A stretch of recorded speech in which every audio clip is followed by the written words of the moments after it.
Mari bersatu hati dalam doa. Tuhan, kami bersyukur untuk satu jaminan mulia yang Tuhan berikan bagi setiap kami.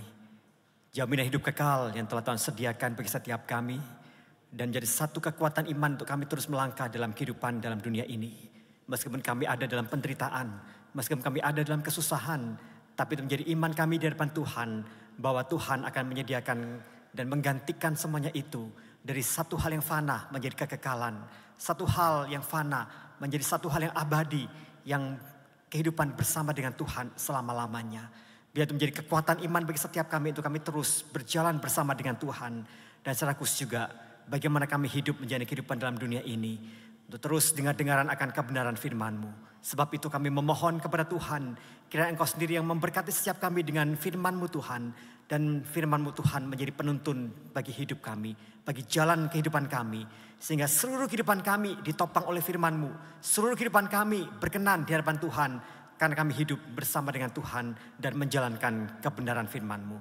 Sebab itulah kami memohon, berbicaralah pada kami. Kami siap untuk mendengarkan kebenaran firman-Mu. Serta juga hamba-Mu dalam segala keterbatasan, Tuhan pakai menjadi alat di tangan Tuhan, menyampaikan isi hati-Mu bagi setiap kami yang hadir dalam ibadah di siang hari ini. Sehingga setiap kami Tuhan, sungguh-sungguh kami terberkati oleh kebenaran firman-Mu. Terpuji nama-Mu, demi Kristus Tuhan yang hidup kami berdoa dan kami mengucap syukur. Amin. Silakan kembali Bapak sekalian. Shalom. Kita bersyukur, kita bersama-sama beribadah dan menyembah Tuhan. Dan juga saya mengucap syukur, berterima kasih untuk setiap kesempatan yang diberikan kepada saya. Di momen tukar mimbar GKY, saudara. Saya dapat menyampaikan kebenaran firman Tuhan di siang hari ini. Berjumpa dengan jemaat-jemaat sekalian di GKY Sunter. Dan saya juga menitipkan salam dari Penatua Majelis GKY Kuta Bali bagi setiap kita. Biarlah setiap kita merasakan sukacita dan kebersamaan ya, sebagai satu saudara dalam Kristus. Dan juga mengundang saudara, jika saudara berlibur di Bali dan mungkin melewati hari Minggu, saudara dapat bersama-sama juga beribadah ya di GKY Kuta di wilayah Legian, saudara. Sehingga kita merasakan kebersamaan sebagai satu keluarga di dalam Kristus. Baik saudara, tema kita siang hari ini adalah pengharapan kebangkitan tubuh. Dan kita akan melihat satu bagian firman Tuhan dalam 1 Korintus pasal yang ke-15. 1 Korintus pasal 15, saya akan membacakan beberapa bagian ayat ini saudara. Saya akan bacakan ayat 20, kemudian ayat 35 sampai 38, kemudian 42 hingga ayat yang ke-54. Silakan saudara dapat menyimak bagian firman masing-masing. Dan saya akan membacakan bagi setiap kita. Demikian firman Tuhan. Ayat ke-20. Namun yang benar ialah bahwa Kristus telah dibangkitkan dari antara orang mati, sebagai yang sulung dari orang-orang yang telah meninggal. Ayat ke-35. Tetapi mungkin ada orang yang bertanya, bagaimana orang mati dibangkitkan? Dengan tubuh apakah mereka akan datang kembali? Hai orang bodoh, apa yang engkau sendiri taburkan tidak akan tumbuh dan hidup kalau tidak mati dahulu. Yang kau taburkan bukanlah tubuh tanaman yang akan tumbuh, tetapi bijinya saja. Umpamanya biji gandum atau biji lain. Namun Allah memberikan kepadanya suatu tubuh seperti yang dikehendakinya. Yang memberikan kepada tiap-tiap biji tubuhnya sendiri. Ayat 42. Demikianlah pula halnya dengan kebangkitan orang mati. Tubuh yang ditaburkan dalam kebinasaan dibangkitkan dalam ketidakbinasaan. Yang ditaburkan dalam kehinaan dibangkitkan dalam kemuliaan. Yang ditaburkan dalam kelemahan dibangkitkan dalam kekuatan. Yang ditaburkan adalah tubuh alami, yang dibangkitkan adalah tubuh rohani. Jika ada tubuh alami, ada pula tubuh rohani. Seperti ada tertulis, manusia pertama Adam menjadi makhluk hidup. Tetapi Adam yang terakhir menjadi roh yang menghidupkan. Tetapi yang mula-mula datang bukanlah yang rohani, tetapi yang alami. Kemudian barulah datang yang rohani. Manusia pertama berasal dari debu tanah, manusia kedua berasal dari sorga. Mereka yang dari debu sama dengan dia yang dari debu. Dan orang-orang sorgawi sama dengan dia yang surgawi. Sama seperti kita telah memakai rupa dia yang dari debu, demikian pula kita akan memakai rupa dia yang sorgawi. Saudara-saudara, inilah yang hendak kukatakan kepadamu, yaitu bahwa daging dan darah tidak dapat mewarisi kerajaan Allah. Dan bahwa yang binasa tidak mewarisi apa yang tidak binasa. Sesungguhnya aku menyatakannya kepadamu suatu rahasia. Kita tidak akan mati semuanya, tetapi kita semuanya akan diubah. dalam sekejap mata pada waktu bunyi nafiri yang terakhir, sebab nafiri akan berbunyi dan orang-orang mati akan dibangkitkan dalam keadaan yang tidak dapat binasa, dan kita semua akan diubah. Karena yang dapat binasa ini harus mengenakan yang tidak dapat binasa, dan yang dapat mati ini harus mengenakan yang tidak dapat mati. Sesudah yang dapat binasa ini dapat mengenakan yang tidak dapat binasa, dan yang dapat mati ini mengenakan yang tidak dapat mati, akan digenapi firman yang tertulis, maut telah ditelan dalam kemenangan. Semakin jauh kepada firman Tuhan bagi setiap kita, saudara. Saudara Dietrich Bonhoeffer, dia adalah seorang pendeta Lutheran dari Jerman, saudara. Tetapi dia meninggal di usia ke-39 tahun, dan dia meninggal digantung oleh Nazi. Karena apa? Karena dia melakukan perlawanan terhadap kepemimpinan Adolf Hitler. Saudara, yang menarik adalah masa atau satu hari menjelang kematian Dietrich Bonhoeffer, saudara. Dan itu disaksikan oleh temannya bernama S. Paine Best, saudara. Dia menceritakan detik-detik sebelum Bonhoeffer kemudian ditangkap gitu ya, oleh prajurit. Di hari Minggu, tanggal 8 April 1945. Dan dia mengingatkan itu karena pada waktu itu Bonhoeffer masih mengadakan satu kebaktian singkat, ibadah singkat di hari Minggu itu di dalam penjara itu, saudara.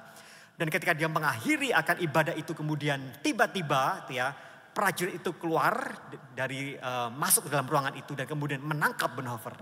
Dan ketika berjumpa dengan Bonhoeffer itulah kemudian sang prajurit itu berkata, "Tahanan Bonhoeffer, bersiaplah untuk ikut dengan kami." Saudara, perkataan ikut dengan kami ini adalah perkataan yang sangat-sangat dikenal oleh orang-orang di tahanan itu, saudara. Karena apa? Karena setiap prajurit itu mengatakan ikut dengan kami, maka itu adalah satu perkataan yang mengindikasikan bahwa orang tersebut akan ada di tiang gantungan. Maka ketika prajurit itu berkata pada Bonhoeffer ikut dengan kami. Maka Bonhoeffer juga sadar bahwa ini adalah saat terakhir pertemuan dengan rekan-rekan yang ada di tempat itu. Itulah mengapa kemudian dia mendekati Paine Best, dan ketika dia mendekati Paine Best, Dietrich Bonhoeffer kemudian mengucapkan kalimat terakhir kepada sahabatnya ini. Dia katakan, "Inilah saatnya. Namun bagiku ini adalah awal kehidupan." Saudara, perkataan Bonhoeffer ini menjadi satu keyakinan iman dirinya, tetapi saya ingin percaya bahwa ini menjadi satu keyakinan iman bagi setiap kita orang percaya, saudara. Bahwa kita bisa melihat dalam akhir kehidupan kita dalam dunia ini sekalipun, sebenarnya ada awal dari kehidupan yang baru. Maka di sini kita bisa melihat ada sebuah pengharapan eskatologis. Bahwa dalam sebuah akhir ada permulaan yang baru. Bahkan termasuk ketika tubuh kita ini dalam dunia ini binasa sekalipun, Tuhan akan mengubah menjadi tubuh yang baru. Tuhan akan ganti dengan sebuah tubuh yang tidak akan binasa. Dan ini disebut dengan tubuh kebangkitan, atau yang kita kenal juga dengan tubuh kemuliaan, saudara. Bahkan kalau kita tahu, saudara, setiap minggu bahkan kita juga mengakui akan hal ini. Setiap minggu dalam kebaktian-kebaktian kita, maka itu menjadi iman kita ketika kita mengucapkan akan pengakuan iman rasuli. Dan dalam pengakuan iman rasuli itu kita mengucapkan dengan tegap, dengan keyakinan iman itu kita berkata, "Aku percaya akan apa? Kebangkitan tubuh." Suatu menjadi keyakinan iman bagi setiap kita. Dan kalau kita bisa melihat dan kita mengacu kepada apa yang dikatakan oleh Rasul Paulus, saudara, maka Rasul Paulus dalam 1 Korintus pasal 15 ini, Rasul Paulus menggunakan satu istilah yang disebut dengan istilah kebangkitan orang mati sebenarnya. Dan kebangkitan orang mati itu disebutkan ada di ayat 13, ayat 21, ayat 42. Rasul Paulus selalu menyebutkan tentang masalah kebangkitan orang mati. Dan dalam pengakuan iman rasuli dalam bahasa Yunani sebenarnya juga memakai terjemahan yang berbeda, saudara. Karena dalam pengakuan iman rasuli mengatakan tentang kebangkitan daging, bukan kebangkitan tubuh. Kalau tubuh dalam bahasa Yunani adalah soma, kalau daging dalam bahasa Yunaninya adalah sarx, saudara. Maka dalam pengakuan iman rasuli dalam bahasa Yunaninya adalah sarkos anastasin, atau kebangkitan daging. Tetapi mengapa kita menggunakan kata kebangkitan tubuh, bukan kebangkitan daging? Karena menurut saya adalah kebangkitan tubuh adalah satu ungkapan yang lebih tepat. Karena apa? Karena kalau kita berbicara tentang masalah daging, Maka sebenarnya dalam Alkitab sendiri, kata daging atau kata sarx itu adalah satu kata yang seringkali berkonotasi negatif. Karena daging itu selalu atau seringkali mengacu kepada apa? Kepada keduniawian seseorang yang berdosa, saudara. Maka istilah kebangkitan tubuh gitu ya, menjadi satu istilah yang menurut saya lebih tepat untuk kita pakai di sini, saudara. Apalagi kalau kita bisa tahu bahwa apa yang dikatakan oleh Rasul Paulus kemudian ayat 35 sampai ayat ke-58, maka Rasul Paulus berbicara tentang apa? Tentang tubuh, saudara, tentang soma di sini. Maka kebangkitan tubuh menjadi satu pengakuan iman yang kita percaya itu akan terjadi dalam kehidupan setiap kita. Nah, dalam perspektif tentang akhir yang akan menjadi awal yang baru itulah, saudara, maka kebangkitan tubuh itu menjadi satu awal yang baru dari berakhirnya tubuh kita itu sebagai manusia yang kita kenal sebagai kematian itu. Itulah mengapa ketika kita hadir dalam ibadah-ibadah pemakaman gitu ya, maka seringkali kita akan mendengar pendeta akan berkata dari debu akan kembali kepada debu, tetapi roh orang percaya akan kembali kepada Allah yang menciptakan. Saudara, itu menjadi satu hal mengingatkan bagi setiap kita bahwa dalam kehidupan kita dalam dunia ini, bahwa kita itu akan binasa, saudara. Bahwa kita itu akan berakhir dalam kematian. Dan tubuh fisik kita itu memang akan binasa. Dan roh akan kembali kepada Allah yang menciptakan. Tetapi kematian itu bukan menjadi akhir segala-galanya dalam kehidupan setiap kita. Nah, itu menjadi sebuah keyakinan iman dalam kehidupan setiap kita. Kematian bukan menjadi akhir segala-galanya. Justru kematian di dalam dunia ini, ketika kita binasa dalam dunia ini, saudara, Tuhan kemudian menjanjikan bahwa tubuh kita kemudian akan diubahkan. Dan kita akan mengalami sebuah tubuh kebangkitan yang tidak binasa itu. Tubuh kemuliaan yang diberikan oleh Tuhan. Maka saudara, Rasul Paulus kemudian menyampaikan kepada kita. Ketika dalam 1 Korintus 15 ayat ke-20.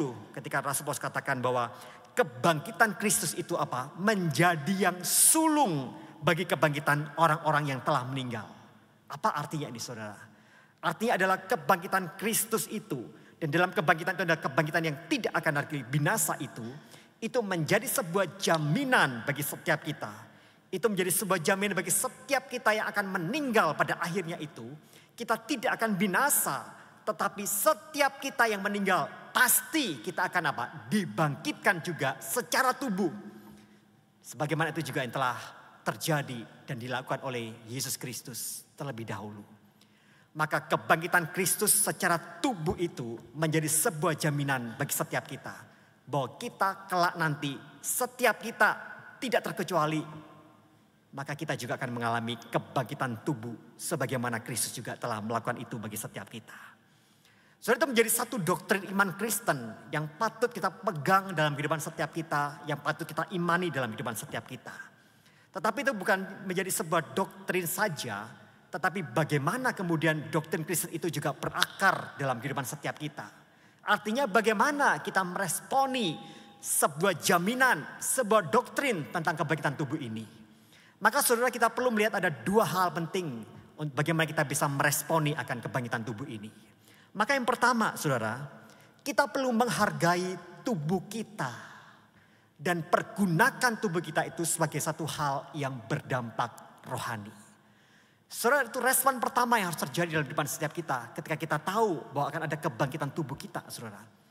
Maka hargai tubuh kita.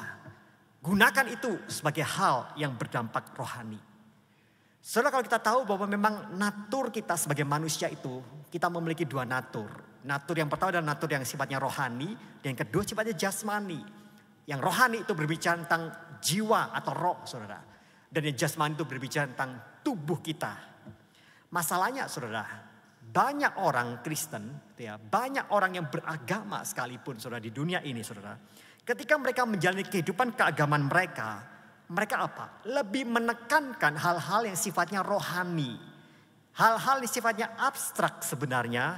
Dan kemudian hal-hal yang lahiria, fisik, tubuh itu kurang kemudian kurang diperhatikan atau seringkali diabaikan. Kalau kita bisa melihat pengajaran-pengajaran keagamaan, apa yang mereka ajarkan, saudara? Kita diajarkan untuk apa? Berdoa. Kita diajarkan untuk apa? Belajar doktrin, pikiran, saudara. berdoa, berelasi dalam roh bersama dengan Tuhan. Kita diajarkan mungkin bersemedi dan pengajaran-pengajaran semuanya hal-hal yang berbau abstrak, sifatnya rohani gitu ya. Dan mungkin memakai logika berpikir, memakai akal. Dan seakan-akan hal-hal yang sifatnya lahiriah, pemakaian-pemakaian tubuh itu sepertinya agak menjadi satu sekunder dan sepertinya diabaikan. Terlebih-lebih kalau kita berbicara tentang abad-abad awal kekristenan, saudara. Di dalam abad-abad awal kekristenan pun juga, di dalam tengah-tengah masyarakat sekitar itu, beredar ya, satu pemahaman yang disebut dengan pemahaman Gnostik. Pemahaman Gnostik Yunani itu adalah pemahaman bagaimana mereka selalu merendahkan tubuh. Dan mereka mulai mengagungkan roh, saudara. Mengagungkan apa yang abstrak, apa yang roh itu mereka agungkan. Sehingga itu menjadi sesuatu hal dalam kehidupan mereka. Mereka seringkali mengutip perkataan-perkataan dari misalnya filsuf Plato. Yang mengatakan apa? Bahwa manusia itu hakikatnya adalah roh yang terpenjara di dalam tubuh. Jadi itu menjadi pemahaman masyarakat secara luas pada masa itu. Dan itu mungkin juga mempengaruhi orang-orang Kristen. Sehingga mereka berpikir bahwa yang terpenting adalah bagaimana saya dengan roh berkomunikasi dengan Tuhan. Masalah tubuh itu menjadi sesuatu hal yang sekunder. Bahkan tubuh dianggap tidak penting. Tubuh itu dianggap buruk. Dan itulah mengapa begitu banyak orang-orang kemudian ketika mereka melakukan kegiatan-kegiatan yang sifatnya asketis. Ya, mereka mungkin berpuasa. Mereka melakukan itu dengan begitu ketatnya. Ya, bahkan sangat ekstrim. Sehingga kemudian bisa melakukan itu dengan merusak tubuh mereka. Atau sebagian lain ketika mereka menganggap bahwa tubuh itu gak berguna, hanya roh yang terpenting, pada akhirnya mereka melakukan tindakan-tindakan amoral misalnya. Mereka kemudian melakukan tindakan percabulan, mereka melakukan tindakan yang kemudian mengumbar hawa nafsu mereka dengan tubuh mereka. Dan mereka menganggap itu hal yang biasa. Yang penting kan rohku berelasi dengan Tuhanku, dengan dewaku, atau dengan siapa yang mereka sembah, saudara. Dan itu menjadi pemahaman, jadi tantangan di dalam kekristenan. Itulah mengapa kemudian Rasul Paulus sangat-sangat menekankan tentang keutuhan manusia itu. Dan saudara, kalau kita bisa tahu bahwa dalam keutuhan manusia itulah kita diingatkan. Kita itu adalah tubuh yang menjiwa. Dan kita adalah jiwa yang menubuh. Kita bukan sekedar jiwa, tapi kita juga ada tubuh. Dan dua inilah adalah keutuhan kita sebagai manusia. Tidak ada dualisme di dalam kekristenan yang memisahkan dalam spiritualitas Kristen itu, oh yang penting roh, yang penting rohmu menyembah Tuhan, nggak peduli tubuhmu bagaimana. Tidak demikian, saudara. Di dalam kekristenan selalu mementingkan dua hal ini dan tidak mungkin dapat dipisahkan. Tubuh dan roh, roh dan tubuh, duanya menyatu. Itulah hakikat manusia, saudara. Dan itu dibuktikan dengan apa? Bagaimana Allah mau datang ke dalam dunia. Allah mau berinkarnasi dalam dunia dalam diri Yesus Kristus. Allah mau menjadi daging. Memiliki tubuh, saudara. Bahkan lewat kematian dan kebangkitan Kristus. Saudara, kalau saudara tahu juga. Yesus bangkit itu bukan bangkitnya rohnya saja dan kemudian rohnya melayang-layang, saudara. Yesus bangkit memakai tubuh, saudara. Maka di sini kita bisa melihat bagaimana Allah sendiri juga menghargai tubuh. Dan itu menjadi satu bukti gitu ya. Bagaimana ketika Allah memberikan ruang bagi tubuh fisik kita itu. Itu menjadi sesuatu yang penting dan yang patut kita hargai dalam hidup ini, saudara. Bahkan itu juga ditegaskan oleh Rasul Paulus. Dalam beberapa bagian kebenaran firman Tuhan. Di tengah-tengah masyarakat yang tidak menghargai tubuh. Rasul Paulus dengan tegas mengatakan agar kita itu sebagai orang Kristen menghargai tubuh. Bahkan dia katakan kepada jemaat di Korintus. 1 Korintus pasal yang ke-6, saudara. Kalau kita membaca nanti ayat 12 sampai 20, saya ringkaskan. Dikatakan apa Rasul Paulus? Rasul Paulus dengan tegas katakan, tubuh bukan dipakai untuk percabulan. Di tengah-tengah masyarakat yang mereka menganggap bahwa percabulan adalah satu hal yang lumrah. Yang penting roh saya itu tetap terkoneksi dengan Tuhan saya. Tetapi Rasul Paulus dengan tegas katakan, tubuh tidak boleh dipakai untuk percabulan. Karena apa? Karena tubuh kita adalah anggota Kristus. Tubuh kita adalah bait Roh Kudus.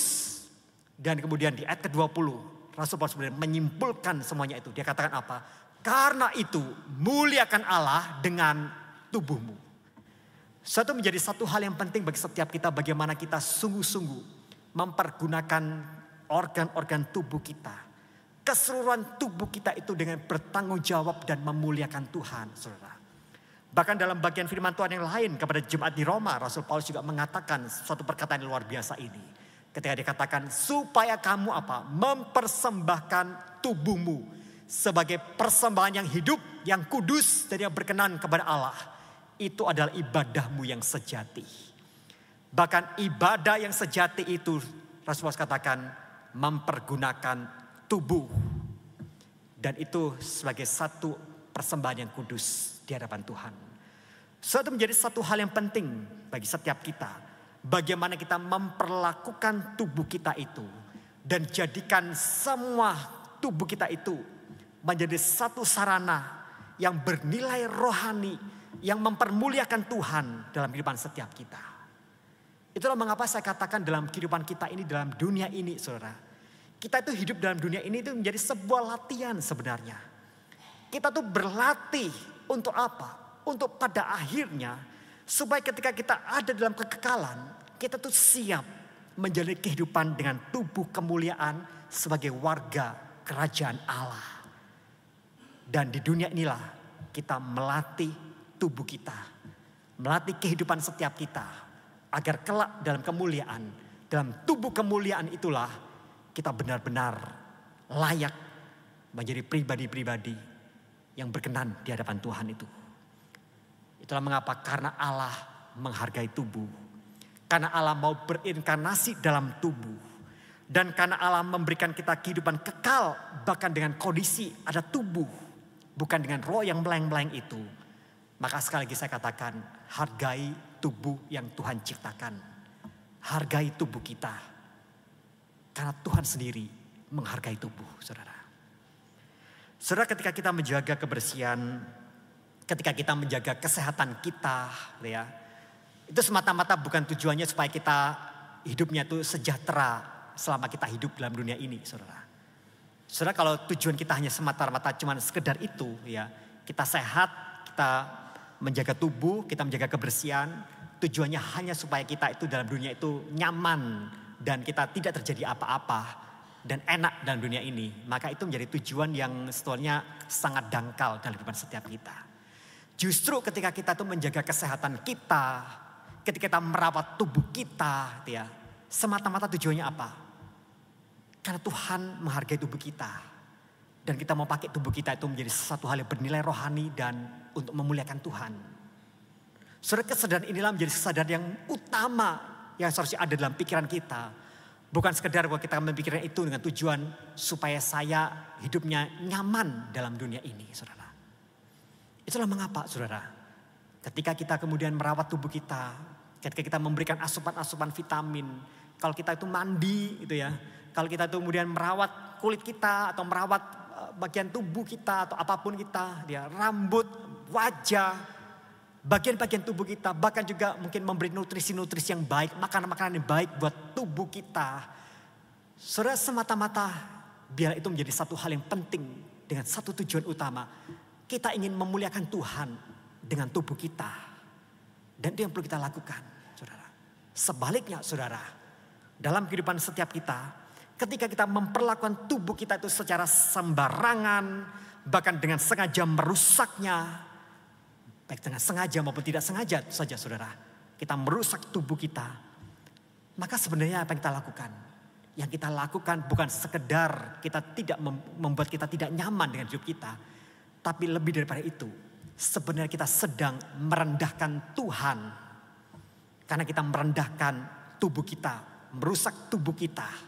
Baik sadar maupun tidak sadar. Kita lakukan itu, kita merendahkan Tuhan. Itulah mengapa dalam kehidupan setiap kita perlu berhikmat. Ketika kita makan misalnya, saudara, biar kita sebenarnya berhikmat. Jangan makan makanan yang mungkin terlalu banyak, berlemak, seperti itu ya. Dan kemudian itu menimbulkan berbagai macam penyakit, masalah-masalah dalam tengah-tengah organ tubuh kita, saudara. Dan itu menjadi sesuatu hal bagaimana kemudian dalam kehidupan setiap kita tidak punya hikmat, kita tidak mempermuliakan Tuhan dengan tubuh kita. Rawatlah tubuh kita, saudara. Dan saya percaya bahwa dalam kehidupan kita bisa mengalami sakit penyakit, saudara. Ada begitu banyak sakit penyakit yang terjadi. Dan sakit penyakit itu bisa terjadi oleh karena dosa. Memang saudara. Tetapi setiap kita tetap diminta untuk kita sungguh-sungguh menjaga kesehatan tubuh kita. Merawat tubuh kita. Merawat organ-organ tubuh kita. Dan kita lakukan itu dengan tujuan yang paling utama. Memuliakan Tuhan. Itulah mengapa respon kita sadar. Ketika Tuhan menghargai tubuh kita. Bahkan Tuhan memberikan kita tubuh kebangkitan. Maka hargai tubuh kita. Dan jadikan itu menjadi satu sarana mempermuliakan nama Tuhan. Saudara, yang kedua, bagaimana respon kita ketika kita tahu bahwa kita itu memiliki tubuh kebangkitan, saudara. Maka yang kedua adalah memiliki perspektif dan pengharapan akan kekekalan bersama dengan Allah. Saudara, 1 Korintus 15 ayat 35, ya, Rasul Paulus kemudian memunculkan satu isu yang menjadi sebuah pertanyaan. Dia katakan demikian. Bagaimana seseorang yang mati dibangkitkan? Dan dengan tubuh apakah mereka akan datang kembali?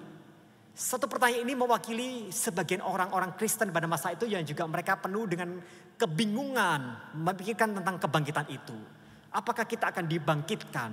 Kalau kita mungkin akan dibangkitkan, kita dibangkitkan dengan tubuh yang bagaimana? Dan itu menjadi keresahan orang-orang pada masa itu. Dan saya yakin percaya itu juga menjadi keresahan juga bagi setiap orang-orang di sepanjang zaman. Menjadi kebingungan setiap kita. Bukan cuma kita, saudara. Bahkan teolog-teolog pun juga mereka memiliki begitu banyak argumen-argumen dan pandangan-pandangan yang berbeda. Tentang bagaimana tubuh kebangkitan kita nantinya. Saudara, tetapi kalau kita bisa melihat di tengah-tengah semuanya itu. Dengan kebingungan misalnya dengan pertanyaan-pertanyaan tentang bagaimana kalau orang yang buta dalam dunia ini. Nanti ketika dia dibangkitkan kembali, apakah dia bisa melihat? Bagaimana kalau orang itu kemudian dalam hidup dan dunia ini mereka tidak punya tangan, tidak punya kaki. Apakah nanti mereka akan memiliki tubuh yang sempurna? Bagaimana dengan janin dalam kandungan yang meninggal? Apakah nanti ketika dia dibangkitkan, dia akan dibangkitkan dalam bentuk sebuah janin? Atau anak kecil? Atau seperti orang dewasa? Atau seperti siapa bentuk mereka? Suatu pertanyaan-pertanyaan yang seringkali terjadi dalam kehidupan setiap kita.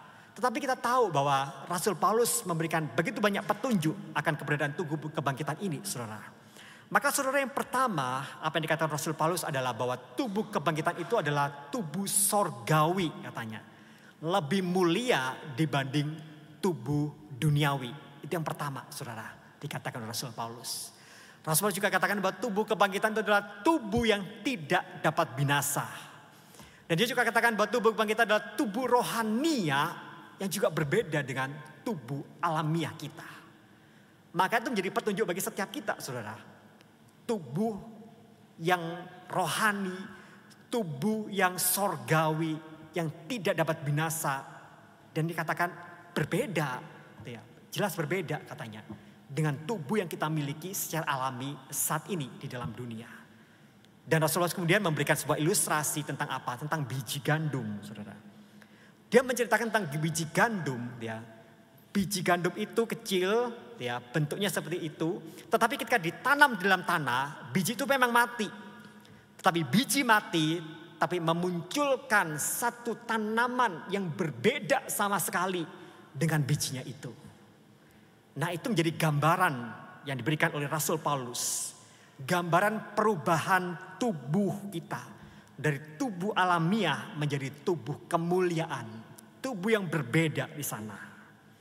Dan perumpamaan ini atau ilustrasi ini kemudian mengingatkan kita sebenarnya. Bahwa jati diri kita memang sebenarnya tidak ditentukan oleh kondisi biologis kita, saudara.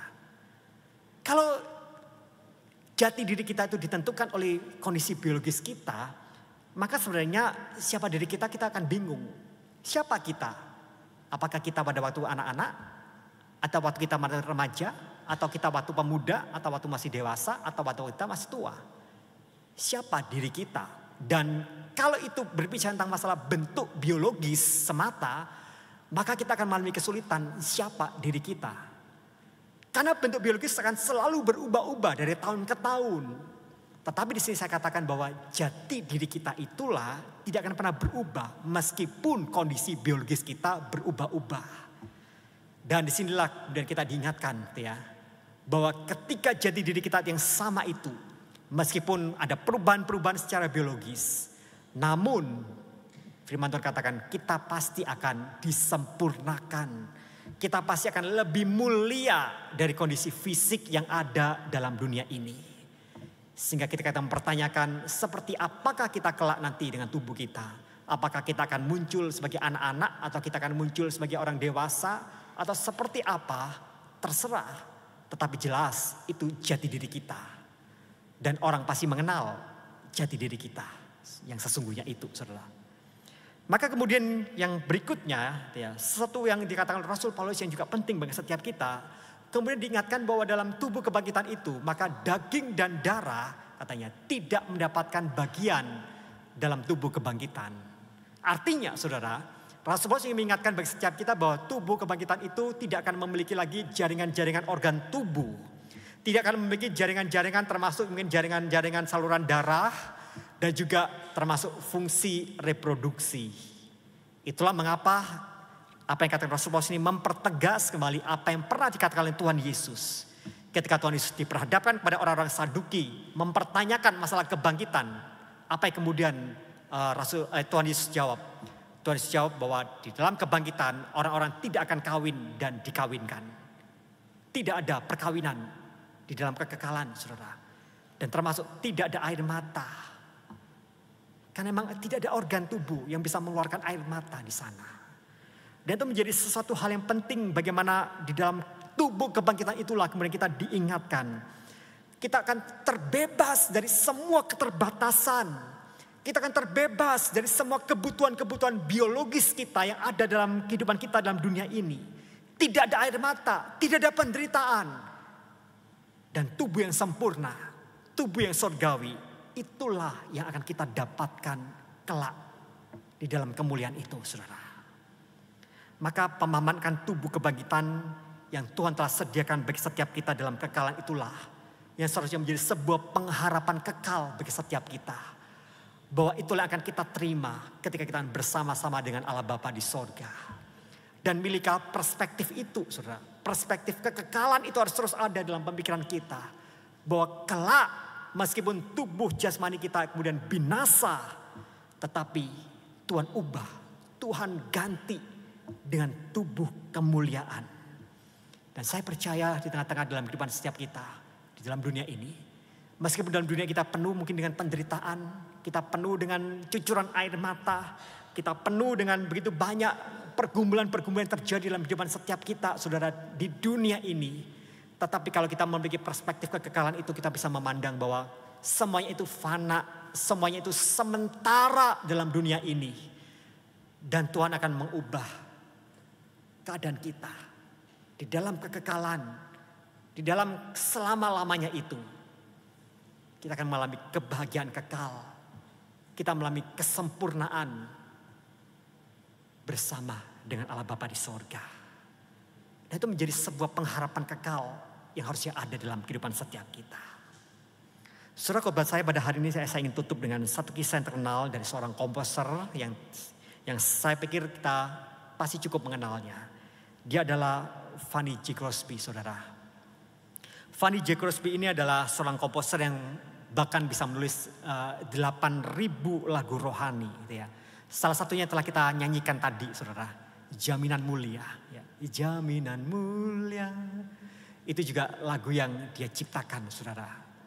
Seorang komposer yang luar biasa. Tetapi sayangnya memang ketika dia berumur 6 minggu, matanya buta, saudara.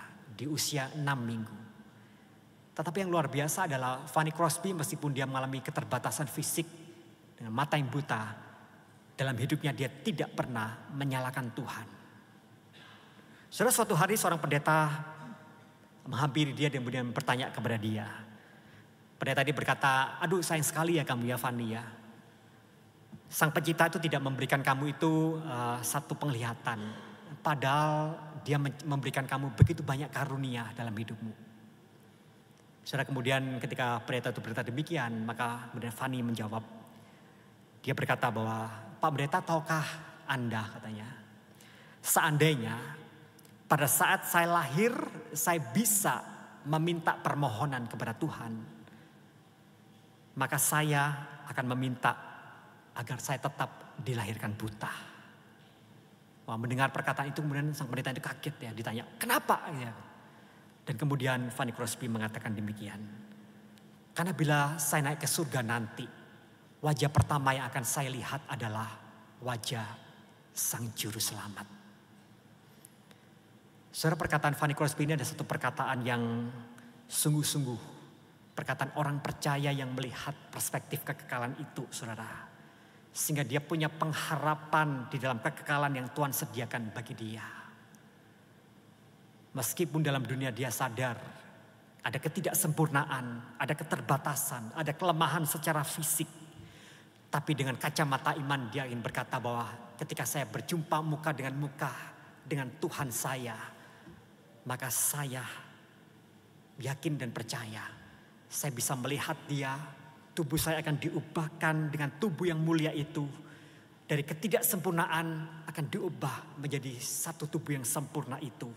Dan saya tidak akan lagi bergumul dengan kelemahan-kelemahan, dengan segala permasalahan-permasalahan fisik yang saya hadapi dalam dunia ini. Itu menjadi satu hal yang mengingatkan bagi setiap kita, bagaimana minggu lalu kita merayakan Paskah, saudara. Minggu lalu kita merayakan kebangkitan Yesus Kristus. Saudara, kematian Kristus itu adalah satu peristiwa bagaimana Kristus telah mengalahkan maut. Dan kemudian kebangkitannya kemudian menjadi satu hal yang meneguhkan setiap kita akan janji Allah bahwa dia adalah Allah yang menang atas maut itu, saudara. Maka di sini kita juga diingatkan kebangkitan Kristus menjadi momen yang mengingatkan bagi setiap kita bahwa Allah kita adalah Allah yang tidak pernah gagal. Allah yang tidak pernah salah dalam setiap rancangan dan rencananya. Dan dia merencanakan dalam kehidupan setiap kita, saudara dan saya.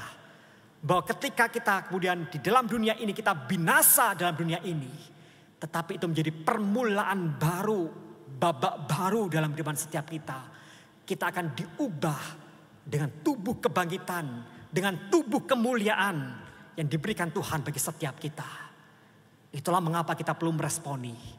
Kita perlu hargai tubuh kita karena Tuhan menghargai akan tubuh. Muliakan Tuhan dengan tubuh kita. Tetapi juga kita perlu meresponi dengan satu perspektif dan pengharapan akan kekekalan yang Tuhan janjikan itu bersama dengan Dia. Itu menjadi kekuatan iman kita untuk kita terus melangkah dalam kehidupan kita ini selama kita ada dalam dunia ini. Sehingga kita kuat, kita bisa bersyukur dalam kondisi apapun yang terjadi dan kita bisa melangkah di dalam iman untuk menggenapi apa yang menjadi janji Tuhan, tidak pernah gagal, tidak pernah salah dalam kehidupan setiap kita. Bila kita sungguh-sungguh diberkati dengan perkataan firman Tuhan ini, mari kita bersatu hati dalam doa.